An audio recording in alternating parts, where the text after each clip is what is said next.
Welcome to Let's Talk Shalom. I am your host, ProverbsGuy. Also, your co-host here is your dream guy. Brian, would you Hey, like to introduce our special guest today? she's a very special guest. This is my personal friend, my unofficial relationship coach. I need to actually hire her and give her some money for all her advice.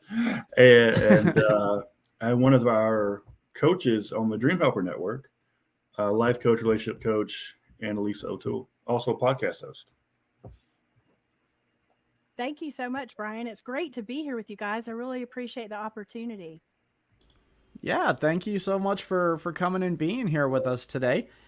Just a light question to get things going. How many different hats do you actually wear? So, I am a wife, um, a mom of two rescue fur kids. We have Hansel and Gretel. They're our little fur creatures. All of my Are they husband and cats I, or dogs? two little dogs. Oh, I love you guys. I love you Yeah. already. We are empty nesters. It is fabulous. Our adult kids are all off payroll and we are just living the dream.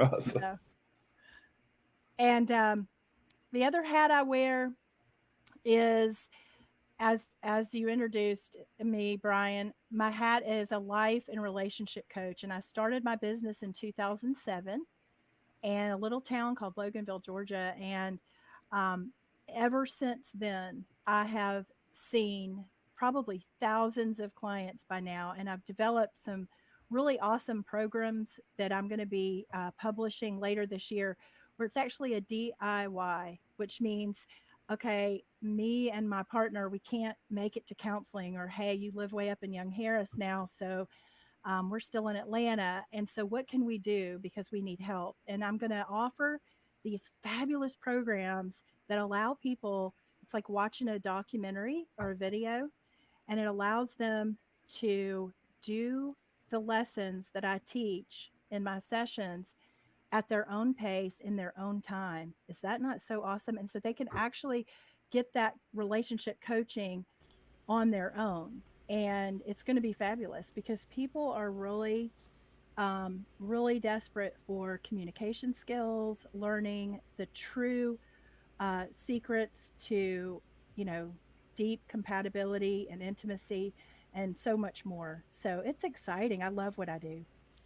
Okay, so what would you say is the larger portion of your clientele? Is it the people who are having trouble dating, getting a relationship started, or is it more established couples going through some rocky times and just needing some foundation?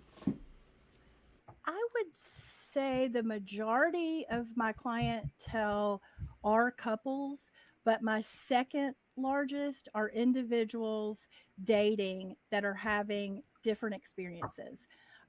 Whether it was a recent breakup that they're struggling with, or they've met someone new and they're not sure if that person is the one. I actually do have one published program right now, and it's called Attracting Your Soulmate. And it's the 4 steps to attract your soulmate, and it's pretty awesome. And everyone who has done this program meets the one in a very short time. So if you're not ready, then you don't want to do the Can you program. give us step 3 of the 4 steps for Okay, attracting your soulmate? absolutely. So step 3 is the most important one. It's funny that you picked that number. So it's making your list.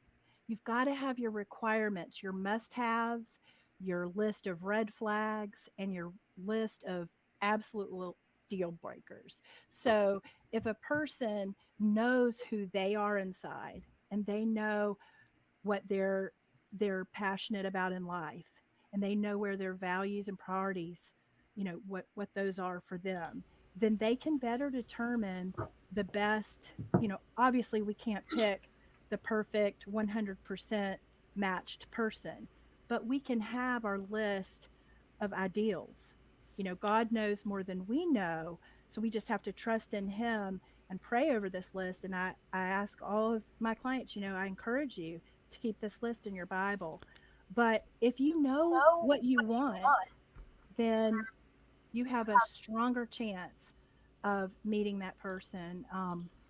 So yes, that's number 3 is have that list.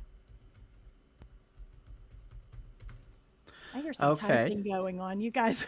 I was trying to let Brian know that I think he has YouTube pulled up in the background, so there's a bit of an echo whenever he has his mic unmuted. I didn't want that to take away from what you were going over. Oh, gotcha. Yeah. So in the process of attracting a soulmate, I also tell people too, they don't have to try, to meet someone. Deep belief, and all.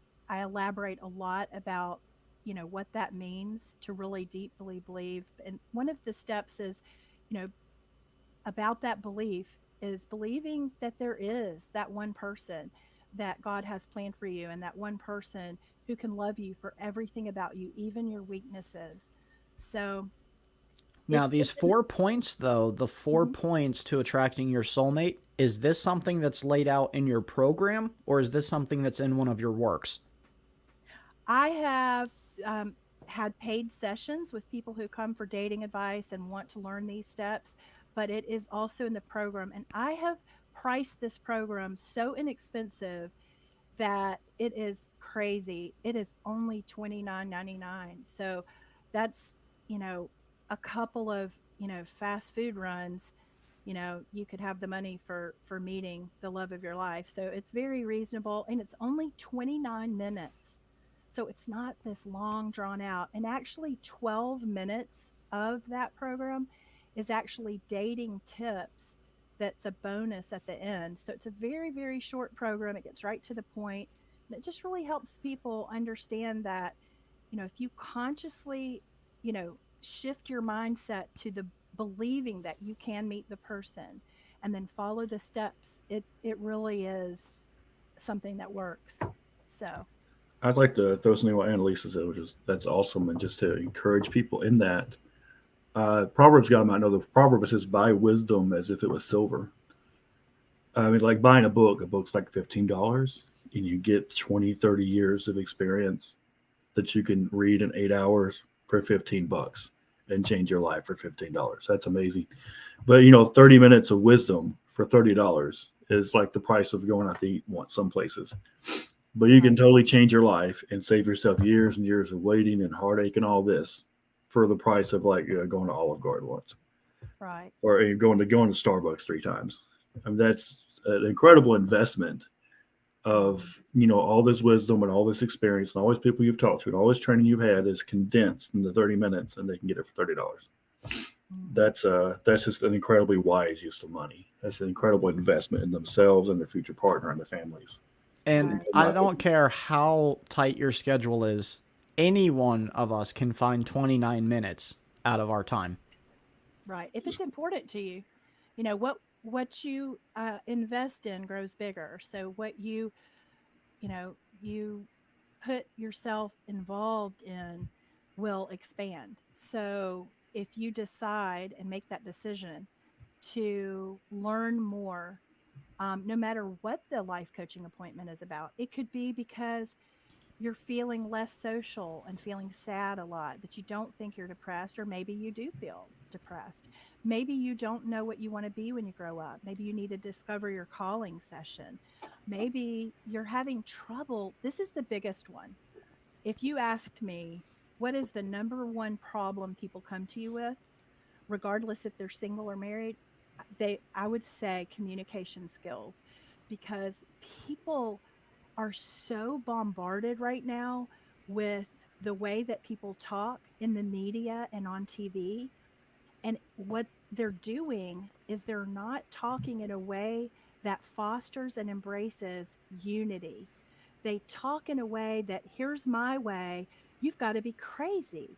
Or here's what we're doing over here with their label. Why are you, and then they fill in the blank with their label, why are you doing it that way? And so we have this huge percentage of groups, politically, religiously, all arguing. And so I just this weekend, I had a couple drive 2 hours to see me, and we had the most wonderful session. And the whole time we spent on communication and how they could understand each other better with their personality types and how they could respond when certain things are said, um, and helping them learn a different perspective.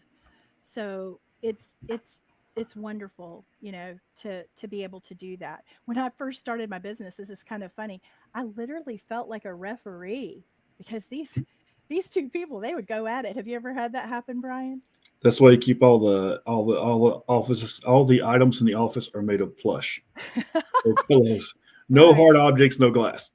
Right. I'd have clients, get up and say, I've had enough. And they would just be so upset. Well, I have learned the skills to say, before you guys want to just really spend a lot of time telling me what he said, what she said, um, we have a short time together. Let's go ahead. I'm going to teach you some skills about some quality and positive communication so that you can do this one thing.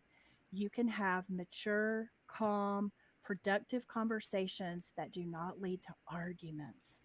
And they're like, oh my gosh, it's like they found gold when they learn, Mhm. that can we really talk without arguing? And I said, absolutely. So it's a wonderful thing. Such an investment. It's like, for like whatever the coaching fee is per hour, you cannot argue with this person hardly at all for the next 3 years. I mean, that would be absolutely worth it. And it's better than going Right. to the bar and dealing with spending on the Right. consequences of arguing. It's Let me just, let me prevented up front. right. Let me ask you guys something. Do you feel that a person ever really wins an argument? Never. Exactly. No, it's not outside the courtroom. It's just a ongoing Right. thing where you won a battle, but you've set yourself up for 10 more battles, That's Right. right. and you're going to lose most of them. And both of you are just going to deplete yourselves.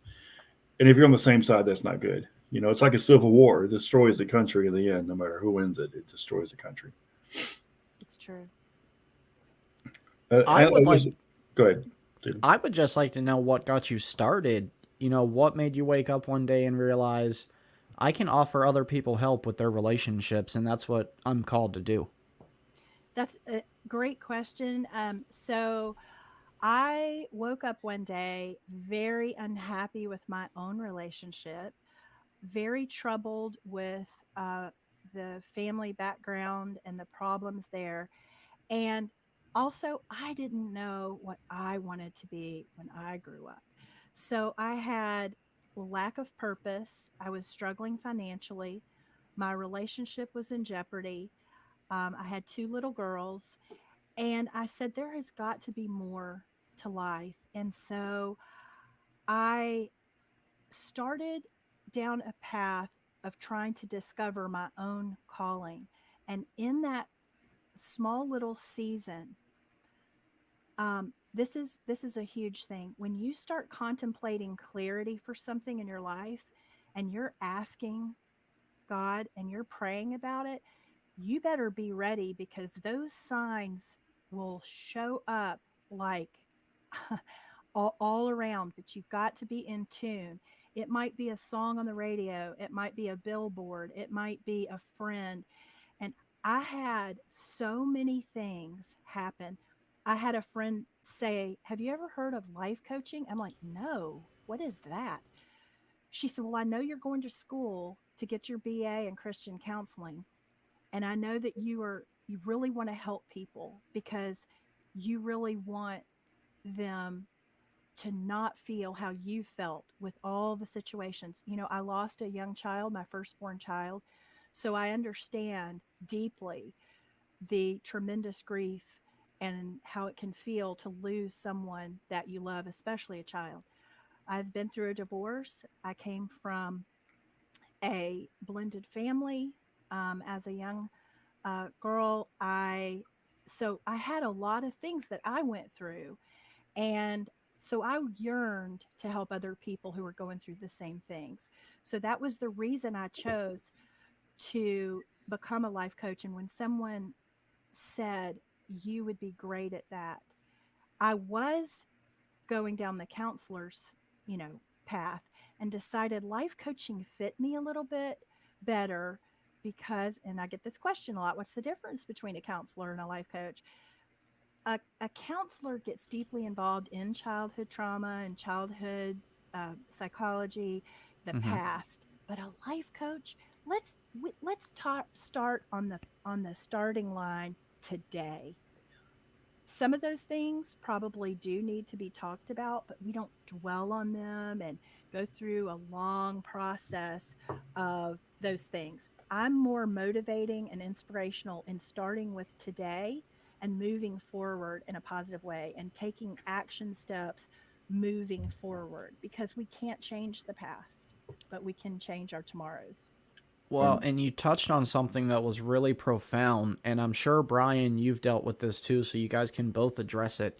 But you said in a very childlike way, which I found humorous. You said you deal with a lot of people who don't know what they want to be when they grow up, and offhand, you would think you're dealing with children, but these are adults.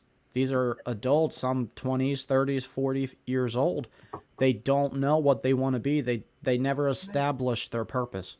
You're right. And you know what, Stephen? This is so interesting. But some people have never thought about this, but one of the top, I would say in the top 5 problems that couples have is one person, probably in 1 out of 3 couples that I see, one of those partners is so codependent on their spouse for feeling good about their self, for feeling worthy, for feeling deserving, for feeling, if it's a woman, for feeling beautiful, if it's a man, for feeling, good enough. And those are things we have to heal independently, because if you're too needy, clingy, it will destroy a relationship. And I truly believe that if people could find their purpose, because I believe everyone has one, and you wake up every day, there's 2 ways that you can wake up in the morning. You can wake up and you can say, "Good God, it is morning already." Ugh. Or you can wake up and say, "Good morning, God." And there's a big difference. You know what that difference is? The people who love their life, they love where they're going that day. They love who they're helping and serving. They know they have a set of gifts and talents, and they're ready and they're hustling to go and use those gifts and talents somewhere in this world that's going to make a difference. well, the kind of coaching I do mostly is having dream interpretation is calling. And we are always handed that before, like wherever you grew up anywhere in the world, still a lot of the world. Your dad's a bricklayer, you're a bricklayer. Dad's a carpenter, you're a carpenter. Right. Dad's a potter, you're a potter. And now we have to figure it out on our own, but we don't really figure it out till we get out of high school. Then you got like a 3-year program. And we just don't have the sense of identity in general they had, because they were like, I'm Irish, I'm Italian, I'm Chinese, but everybody's so mixed up now. And then their heritage is so blended. There's no one singular thing you are. And your culture, your religion, your values aren't necessarily handed to you. You got to figure all that out, plus your career now. And I think a lot of people just they kind of fill the void relationship sometimes. Instead of finding out who they are, they just kind of connect with someone else and Right. forget about it. But you can't forget about it. If God puts you here to do something, it will eat It's at you so until you true. do it. And another point along with that, Brian, is that an analogy that I use a lot in sessions with couples is, I grew up with 4 brothers. My dad was a football coach. He actually played college football. And in that sport, okay, each one of those players, let's take the running back and the quarterback, for example.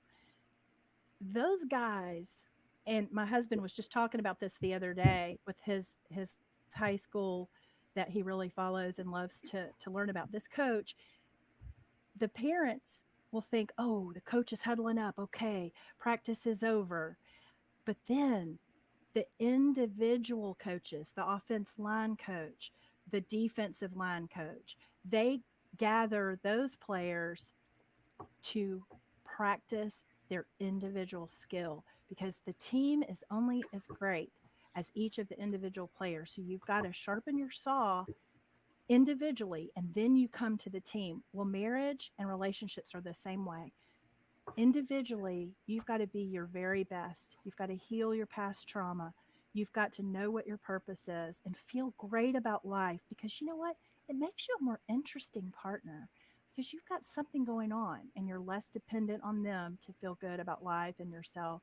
So, yeah, purpose is a big thing. And a lot of times, Stephen, the couple's appointment will come first, then that develops into two individual appointments, then that develops into someone discovering their calling, and it just is like dominoes sometimes.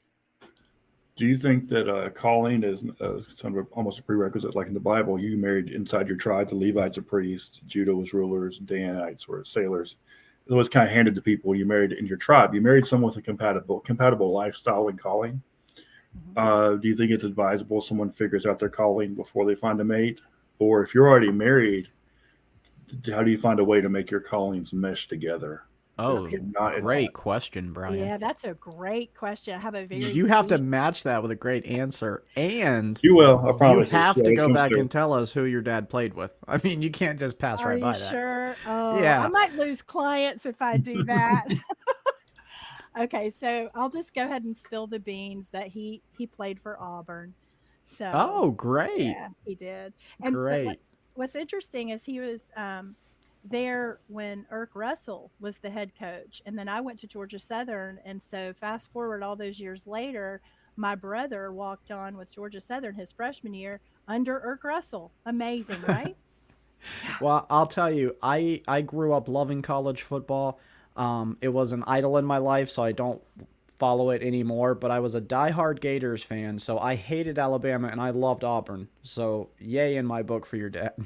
That's awesome. That's awesome. Well, to answer Brian's question, his question again was, do I encourage couples to have their purpose and calling, in line and have that figured out before they become involved with someone or anything. And so it is advisable to do that, but that's not always what happens. And sometimes people can fall in love, they have a great relationship, but somewhere down the line they decide to change careers altogether. So this brings up a very important characteristic that is often um, fallen by the wayside in troubled relationships, and that is taking an inventory of your partner's values and priorities and going ahead and deciding. First, you need to know what they are. They need to know yours, and you need to know theirs. And this is why it's important not to emotionally or intimately connect with someone until you know that you know that you know. I think everyone should go through evaluation.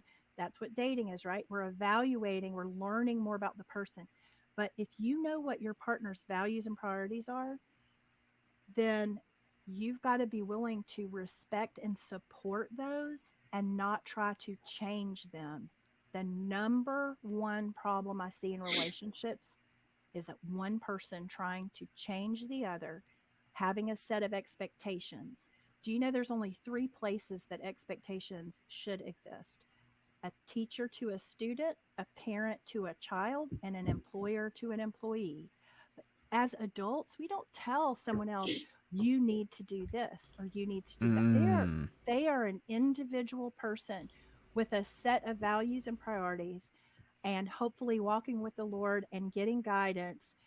No one has that authority or right, even if you are emotionally connected, to tell you that you should do this or that. Now, I believe in inspiring people with stories, with questions. Have you thought of, blah, blah, blah. So, can two people be together that don't, that may, neither of them may know their path? One person may not know their path. It will work if you have a partner who is willing, they love your heart, they love your values and priorities, they're willing to respect that there might be some changes and support you. Um, it's not easy to find, but it's very important to evaluate whether or not that person will respect and support your path. So you're saying their disposition about it might matter more than the calling. Like if there's a couple and one's called to be a pastor, pastor is a small town guy. They grew up there. They stay there. These are their people. They're committed to that geography. and missionary, and others called to be a missionary to Kenya, and they have a heart for Africa and traveling, and their mission, their calling is somewhere else. Would you say that the disposition towards the calling is going to affect them more than the contrary callings? Like they might agree, we'll do this for 5 years, that for 5 years, or okay. I think it's very important for them to figure out that compromise, share with each other why they feel led to make a decision, what leads them to that decision, what are the pros and the cons, and really work together. Now, the only way that works, and I'll go back to what we talked about a little while ago, is they've got to be great communicators. Absolutely. Because if one person is a giver and one person is a taker, then that's going to be disastrous when they try to communicate. But if both people are willing to say, okay, who is coming to the table with the problem and who is coming to the table as the listener and the empathizer? Because if you have two people that are problem holders, that conversation will lead to an argument and it will go round and round. One person needs to be the person that stays neutral and says, tell me more about how you feel. They should pretend they're the counselor. Tell me more how you feel. Well, what else is on your heart about that? And just stay neutral and be a listener. People care more about how much you care than they care about how much you know. And so it works that way in relationships too. Absolutely. And I have a singles group. I've had a couple of years. Well, Psalm 16s now, and then previously Hebrew Hearts. But the first sign of disaster was someone always saying, "Oh, don't worry, I'll change him, or he'll change, or she'll change, or I'll change her." I'm like, you need prayer. that's the first thing, and then they can't communicate. So one of the million dollar questions for me is, you said soulmates earlier, and there's kind of two concepts. There's the Plato kind of idea of there's someone out there's one person for you, and this is who your person is, and you can miss that person. And you can marry the wrong person and miss your soulmate. And there's also the I think it's the Gary Chapman version of the soul, SOLE versus SOUL, which is whoever you find is your soulmate, and you learn to grow together. So in your view, do you think everyone has a soulmate, or just some people have a soulmate, SOUL, or is it you find someone and you make it work?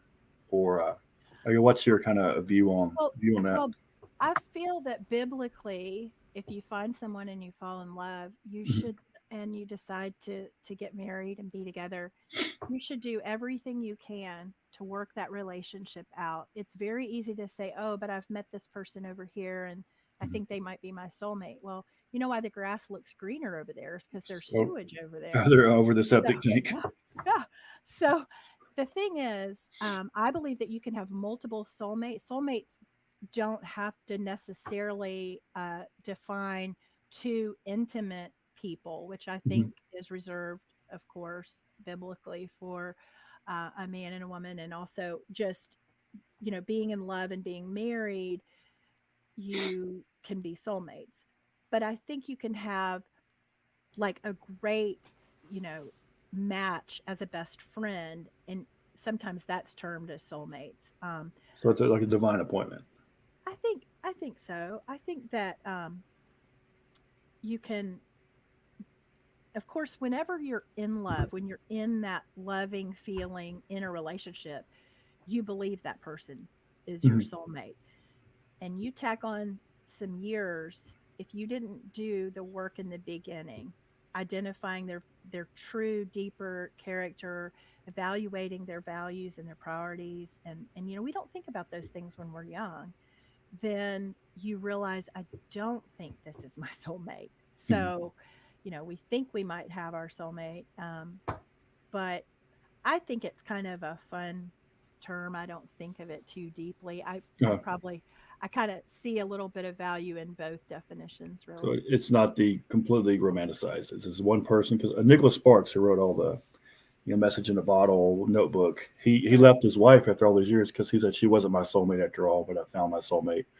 And it could become like a divine mandate. Well, you didn't find your person, so just run off someone else. I know you didn't mean that, but I think it's important to clarify. Like, for you, a soulmate is someone's like, God put you together and you're going to work it out. Right. But if you marry someone and you don't think it, or you might change your mind, this year they're my soulmate, next year they're not, then they are again. Just important to stick it out on your commitments and to Right. be good to them and keep going, even if it's not perfect all the time. Right. I don't really, I love the saying that you don't really fail. You either win or you learn. Mm, I love that. awesome. So, And I was I going would like go ahead, I'd Steve. like to rewind just a little bit because you touched on something that I think was like really great, but I feel like we could get a little more clarity on a healthy boundary, and that was between the difference of wanting to see the potential in your loved one and pushing them towards that, but also not crossing that boundary of taking away their identity by trying to mold them into what you think you can see them be. Where's the healthy bounds? I think that if you, as a partner, um, encourage your partner to answer more questions, and you like actually pretend that you're a guide. So you would say, well, how, you told me that you really liked this, this, and this. Does that bring you joy, or is that energetically draining? And help them as if you're speaking in terms of they're trying to find clarity, they're not sure their path, they need more support and understanding than they need specific direction. Because the idea for life coaching too is not to tell people what to do, but help them think through different perspectives and guide them toward the direction that they feel their heart needs to go. Like bring up things that make them think, things that make them go, and things that, you know, embrace the idea of, well, that gives, me a new idea. This gives me something else to research. That's something my husband does for me that I love. I say, I have this great idea for a book. What do you think? And he doesn't say, well, aren't you working on two other ones? Which I am. He doesn't say, well, how long is that going to take? What he'll say is, well, what made you think of that idea? And he just comes back with questions. And it's wonderful because it helps me process this idea. And I think that's what our spouses need um, the most. Both partners need to be supportive and just, pretend they're a guide for the other. And on the question on the community, like America is hyper independent. Where does that fall in helping find a spouse and maintaining the marriage? Church or family or coworkers or friends or wherever that community is. I know when you get married, community can change too. You might have a different set of friends or your relationship with your family might change. And I was always a big advocate of like your community might know you better than this other person and they'll see things you don't, like your blind spots. Or they'll see, well, this is what I do a lot. I see who someone's supposed to be and I see their potential and I chase their potential. But everyone around me is like, Brian, that's not their potential. This is a reality. Mm-hmm. And you can't bet your life on someone changing or Right. growing or reaching their That potential. right. That's why it's so important in the evaluation stage, which should really take no longer than 90 days, and that would be a lot. But in I those like that. 90 days, you ask a person things like, I mean, I asked my husband on the second date, I said, where do you see yourself in 5 years? And his answer failed my test. I mean, do you know what he said? He said, I'm just trying to get through today. And I'm like, he doesn't even have a plan. You're the planner of the relationship, but he's a spontaneous one. Right. And here we are. Right. So, but no, another great question when you're getting to know someone, and that's the Mm-hmm. thing, get to know people before you actually date them. Like, Mm-hmm. just get to know people. Say, where do you see yourself? Are you a mountains person or a beach person? How much social time, is fun to you? How much independent alone time do you like to have? It's amazing how many people cannot be alone. And this is a Yes, red I know flag. some of them. No offense, Stephen. Well, Stephen's no. an ENFP. So, Then there's Ah, like the bigger, deeper questions. Okay, do these people like margarine or do they do butter? Do they do 2% right. whole milk?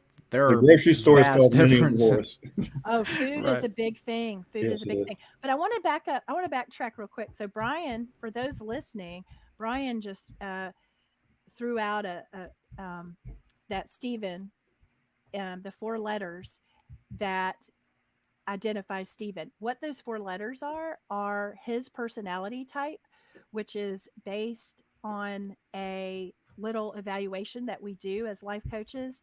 And if you have not had your personality profile done, it is a wonderful tool, especially for you and your partner, because it gets you in their head and they get in your head. It helps you identify why they answer certain things the way they do, why they respond the way they do, and it helps you understand yourself better. Hmm. And so the E in Steven stands for extroverted versus introverted, because some people are outgoing and some people are more, um, instead of outgoing and people oriented, some people are more introverted and task oriented. So that's just one example. And so those personal profiles are amazing. And I do those evaluations when I do, especially premarital sessions. So I just wanted to define what that was, because a lot of the listeners are like, what do you mean he's a, ABCD?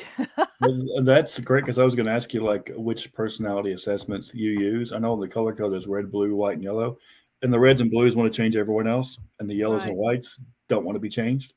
And this is I internal was a conflict. yellow. Yeah, the yellow. A lot of ENFPs are yellow. So and then Myers Briggs is the 4 letters. I'm INFJ, which is the rarest Right. overall. It's one of every 200 men, and I have to socialize once a week, and then I'm like, okay, I'm done. I fulfilled my obligations. See y'all next Right. week. And ENFPs are very social.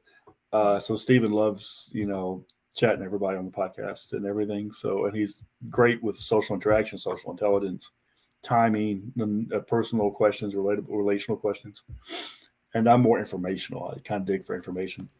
So, which Brian is a walking dictionary of knowledge.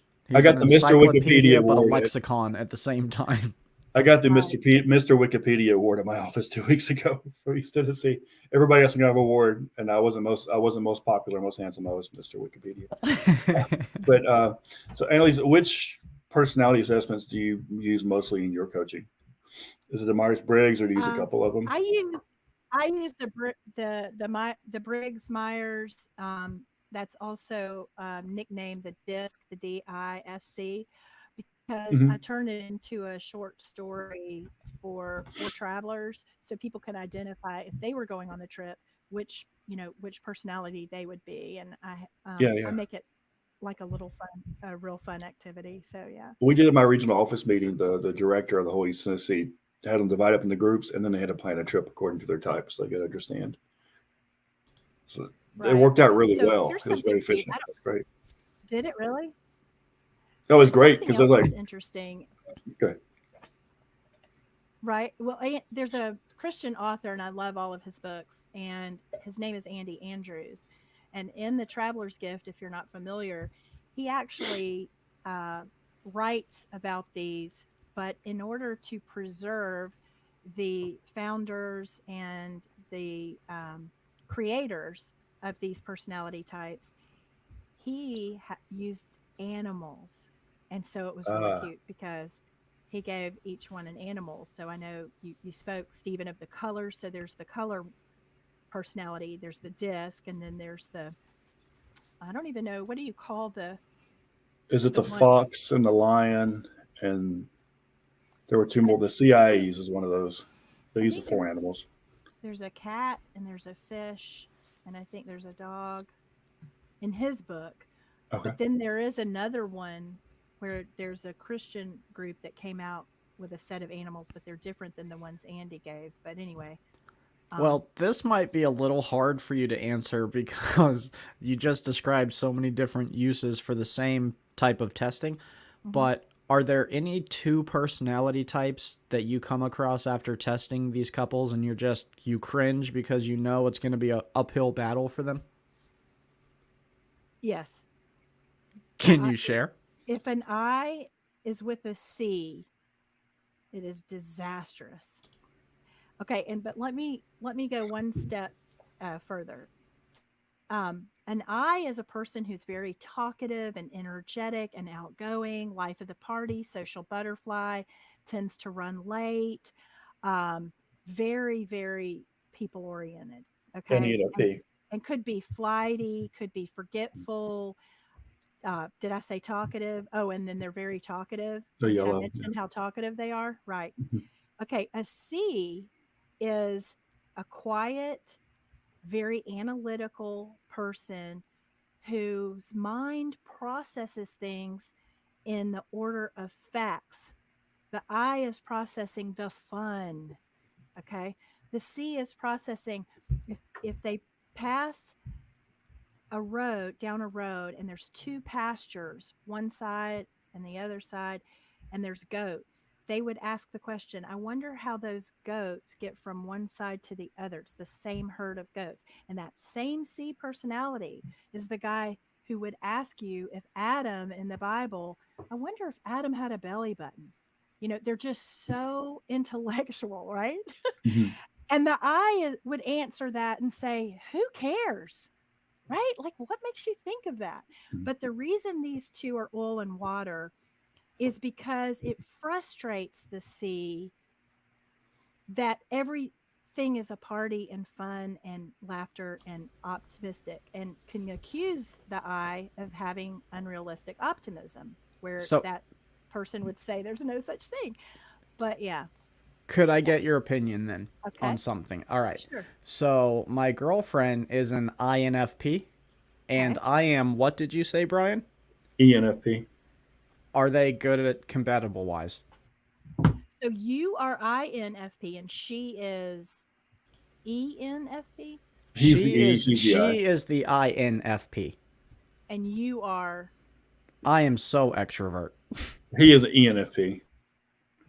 Okay, so wow. So you have so what you would have to do to be super compatible is just have a very strong understanding of what what brings her joy as an introvert, what brings you joy as an extrovert, and try to meet in the middle and have mutual interests that are they're going to be okay with each. For example, she may like to go out and dance. You might love to stay home and watch a movie, because if you're extroverted, you want to go out and do something. If you're introverted, you like movies, maybe. That's just an example. So it would be important to understand your differences and learn to, respect and support those differences, but think of ways to compromise when there's a difference that seems to collide. Just a shameless plug for Steven's girlfriend. She does artwork for a band we both know, Tomorrow's End, and does incredible artwork. And Oh, it's kind of wow. the color work together. So, like Steven, to be an extrovert, will interview the lead singer for Tomorrow's End for a podcast, and then her being the introvert will do the artwork for the band. So they're both on the same mission, but they're doing different aspects of it. She's doing the quiet time aspect, and he's doing the Right. social aspect. So, and it It's works really ministry from well together. multiple angles. Right, right. But But book covers, album covers, she can help you with it all. that's awesome. But something we have to remember, if God made all of us the same, it would be such a boring world. And I think what happens with opposites attract, because there's typically at least some percentage of opposite with every couple. And it's sometimes I believe people are drawn together because the other person has some qualities they wish they could have more of. For example, um, she sees you and probably admires and respects that you can, you never meet a stranger and you love to get yourself out there, and that's appealing to her because she's not like that. So it's not always a negative. Those opposite things are not always a negative. I heard that you need to have three of the four letters the same to be ideal, but one of them has to be different, otherwise you'll just bore each other. But That's interesting. the intuitives and the sensors have such different communication styles; it's very difficult for them. But if you need to have like the both have an N or both have an S, but outside of that, have the three the same letters and one different letter to be like Right. supposedly ideal. Um, We have that dynamic in my marriage.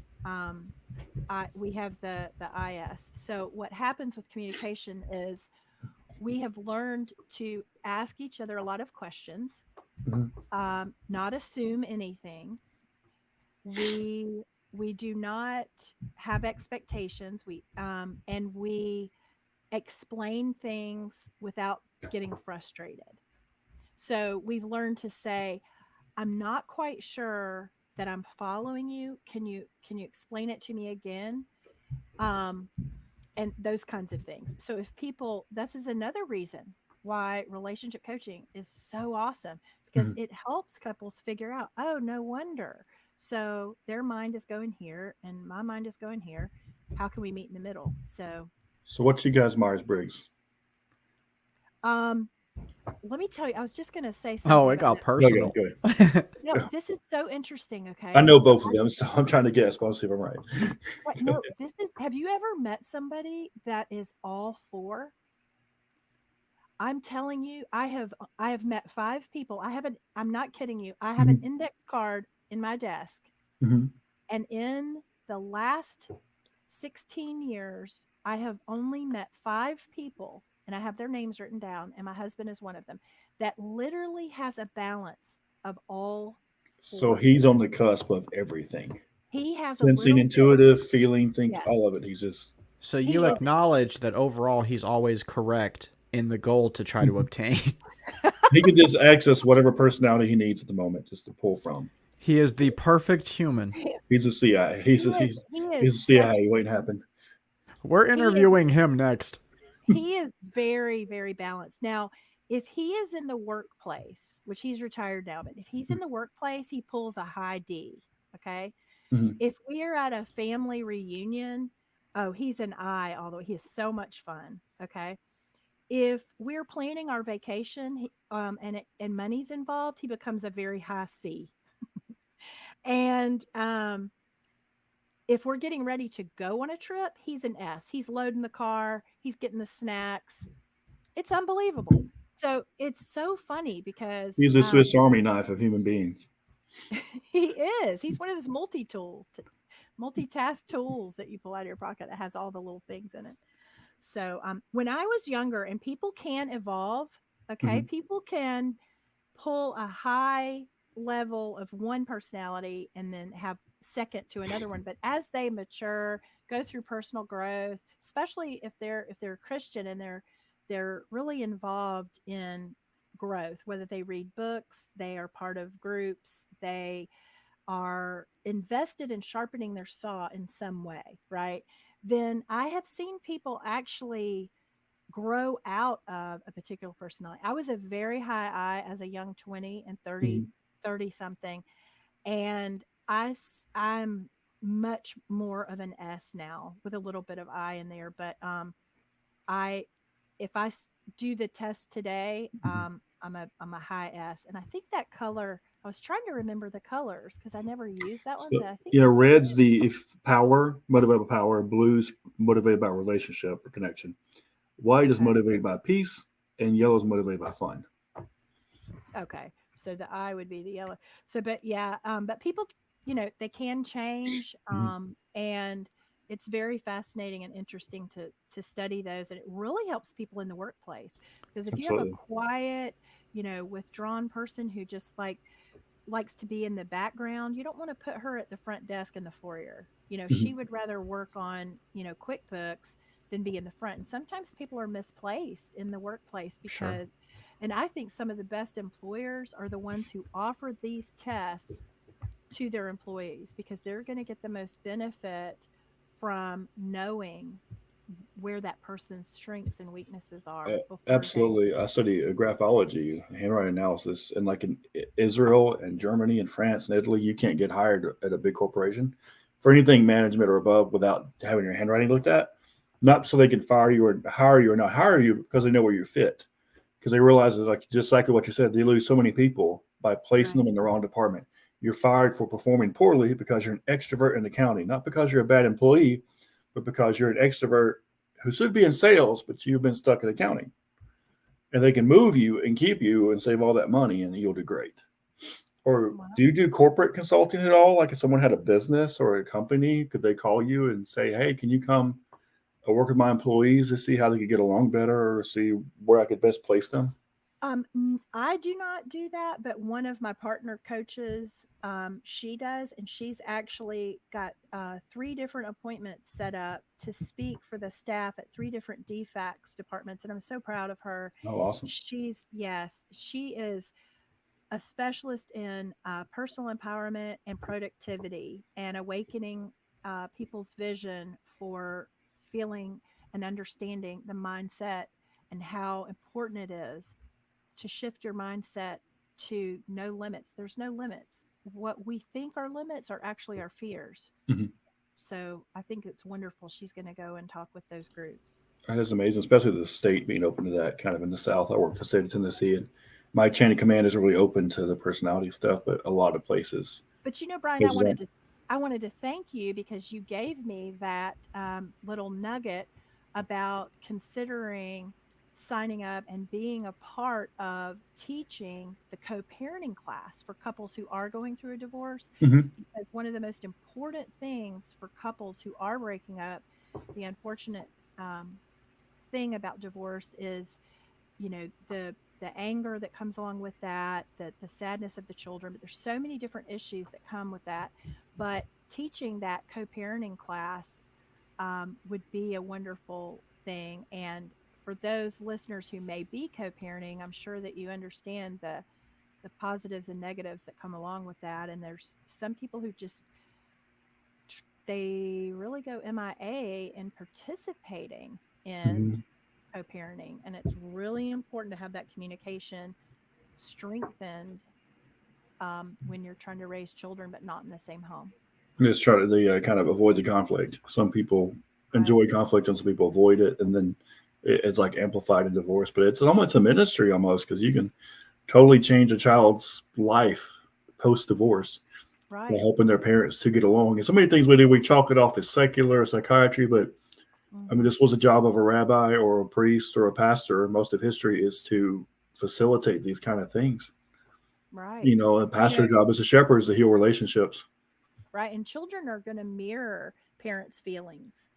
And so it's important to have a positive, encouraging, and uplifting mindset and communication with all parties about all topics so that the children see, that they're being heard and understood. But in addition to this, you don't just have to be either falling in love or falling out of love or going through divorce. I imagine you can also help siblings or parents with children having relationship issues. With these tests, you can help a multitude of people with a relationship, not just a romantic one, right? That's exactly right. As a matter of fact, there's been quite a few the last 3 years with what the world has gone through. People are at home. They were at home a lot more and in each other's spaces a lot more. And so I did a lot of teen parent co-parenting type sessions during a time where people were at home more. And so it's an important thing to learn how to communicate with not just the person that you love, but with teenagers, and even sometimes grandparents live in the home and they're from another generation. So that brings a whole new set of things to the table as well. And I work for the state and help people with developmental disabilities like autism and whatnot, and ADHD and things like this. And that emotional environment in the home can affect certain people tremendously. If a child has any degree of autism, like they just absorb all that emotion, and people call it empaths and just certain personality types. And I think the conflict really affects the entire household more than people realize.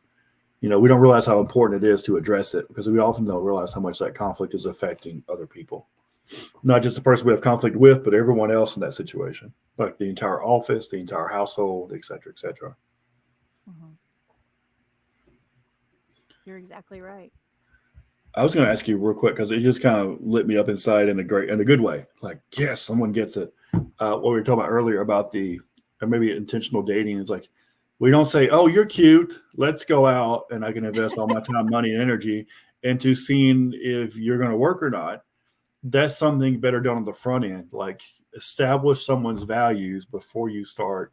Because anytime you invest in someone, your brain has to justify that. Like gambling, you lose $10, your brain has to justify it by telling yourself you can win 50. So you just keep going and putting more and more into something that's not working. But on the front end, get to know their values and what they're about before you Yes. start investing yourself into that person. And I like what you said about 90 days, because we're always told it takes all these years. But if you don't know someone in 90 days, you're not asking the right questions.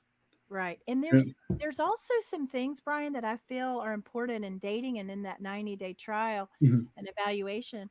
Um, there's things that you can learn without asking. And here's a good one. So Mhm. let's say you go to a restaurant, watch how that person treats the server. Do they look that person in the eye? Do they say, thank you do they say thank you? Do they brush them off a little bit? Like that was always Mhm. important to me because the servers get brushed off a lot, and I feel like each person deserves eye contact and a kind word, no matter who they are, where they are. You're in the gas station, whatever you're doing. So I always paid attention to how people treat others. Are they so focused on their path and their agenda that they're not being kind? They're not taking that little time to be kind. That was a small little way to really tap into how people feel about other people. Another one is to really listen to the clues. Are they talking more critically of their immediate family? Are they estranged from immediate family members? Those are red flags. um, Now obviously there's always some special cases where Mhm. something may have happened that is not their fault. It's not necessarily saying that or defining that they're a bad person if they're estranged from someone in their family, but it's definitely worthy of getting more information. Red It's like a flags, yellow flag instead of a red that's flag. yes, absolutely. So, and then another good question is, or something to watch for is, do they have at least one or two really close friends that they've known for a really long time? Like maybe someone from childhood and someone from elementary school, or long-term friendships show, because there's no way that a person who, let's say they became friends with someone at 14, 15, 16, say middle school, high school, if they're 30, 40, or 50 and they're still friends with that person, no one can tell me they haven't had some type of conflict in all those Mhm. years with their friends. Even if you were, lost touch because you're old and you had a lot of Mhm. your time before Facebook. MySpace went away and you Yeah, don't call me exactly. anymore. But those are signs to look for. And the other thing is, are they financially stable? Mhm. Do they like their vocation, or do they talk badly about their job? Is their job a journey of the broke, or is it a career of a lifetime? That's a big thing. And I was asking uh, about too, like, because a lot of times people are situationally poor or they're in a mhm, bad situation. Or like sometimes with friends in high school, it's like, you change, you're a different person now, mhm. but you can still somewhat remain kind in contact with people. But sometimes people never grow. But I guess on the trajectory is like, if someone is currently in a situation, like someone can win the lottery and currently they're rich, but in 10 years from now, they're going to be broke because of their trajectory. It's not if someone's currently broke, but they have a lot of things they're working on to have a better situation. So in 5 years, they probably won't be. And how do you differentiate between like, okay, this is their current situation and it's going to stay that way, and this is a current situation, but they're going to be in a better place in 5 years. Right. I think that's about their attitude Mhm. regarding little things. Are they frustrated if they're on the phone with you when they walk to the mailbox and pull those bills out? Mhm. Or are they excited? Oh, I'm glad these came, get these paid, and then I'll see, what's left over. Mhm. That's a big difference. If you pull out the mail out of the mailbox and you go, oh my gosh, and there's some curse words there, versus, oh, good, I'm glad these went ahead and got here because I didn't go online and paid this. I want to get these out of the way. The Mhm. person, that second scenario, that person that says, I'm glad these came, that's your guy that's going to not be paycheck to paycheck in 5 years. That's not the girl who's going to, because she's thinking positively about that situation, not negatively. It's about intention and mindset on things. um So, those are really important things to think about. That's So, a good thing. And growing together was a concept in the 50s. Like you both get married at 18 and you build the house together, you have the kids together, you build a business together. But now the culture is more, do you have it now? Because you don't have it now, I'm not going to build anything with you. I want it prepackaged, ready made, mhm. microwave American convenient. you And know, just give you perspective on that. I'm going to share something with you guys that's amazing. Okay. I went to Walton High School in Marietta, Georgia. We had there's about 4 or 5 couples that were high school sweethearts. We all graduated in 85. Don't do the math, it doesn't mean anything. So I want you guys to know that these couples are still together today. Wow. It is amazing. I'm so proud of that and these couples, and that is unheard of. Especially starting with the mid 70s and forward, it's very rare that high school sweethearts are still together. And so, um, growing together takes patience. I tell you what it takes. It takes fruits of the spirit. And if Hmm. anybody looks those up in Galatians, No, not of them. if yeah, if you take those in and you study each one of those fruits and you decide to absolutely, I want that fruit, I want to have that, ask God to give you that, and you do those, your relationship will work out even through changes and transitions. It's about being loving and making a decision to be peaceful and be supportive. It's a So, decision. so you think deciding to walk in the fruits of the spirit can override like personality differences or calling differences or environmental differences or It's the life changes in life? Absolutely. It's the difference between being Holy Spirit guided or being Mhm. guided by ego. Mhm. And which one do you think would help master that relationship? Yeah, which God are you following, yourself or the Creator that made you and them That's right. and made marriage? Hmm. Yep. There's a lot of nuggets in this podcast. This has been awesome to share with you guys, and I really appreciate the opportunity. And I didn't even know about Let's Talk Shalom. This is so exciting. Yeah, we rebooted the television show that you were on. I think it was about a year ago. We went up there and filmed. So we just decided Stephen got to God unction him to start a podcast. I'm like, I had a show. I want to make it into a podcast. So this is the second episode. Angela Castro, the identity coach that your network with, was on here last Wednesday. And of course, this is our second episode. And if you guys want to find Annalisa, you can go to Let's Talk Shalom. And she's one of the coaches listed in our Dream Helper network, how to contact her and about her. Well, there's an interview on there. And Annalisa, of course, has her own website too. So how do they contact you more directly, maybe? Great If question. they go to askannalisa.com, Mm-hmm. all the information is there, and they can also go to annalisaotoole.com, and there's all the information there.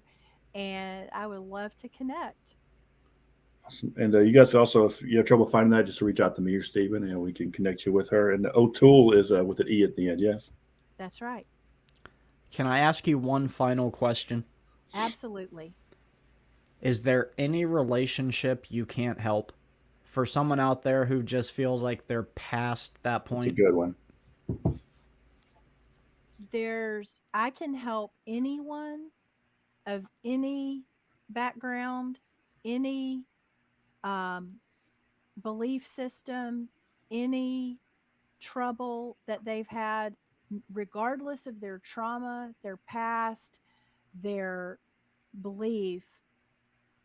They will feel inspired if they have a session with me, and I will help them on their way from hurting to healing in one session. I can do it. Awesome. 29 minutes, $29. That is That's amazing. Mhm. phenomenal. And I'll just end on this one thing. That's just Attract Your Soulmate. What's about to get published within the next 3 months, by the end of the summer, by the fall.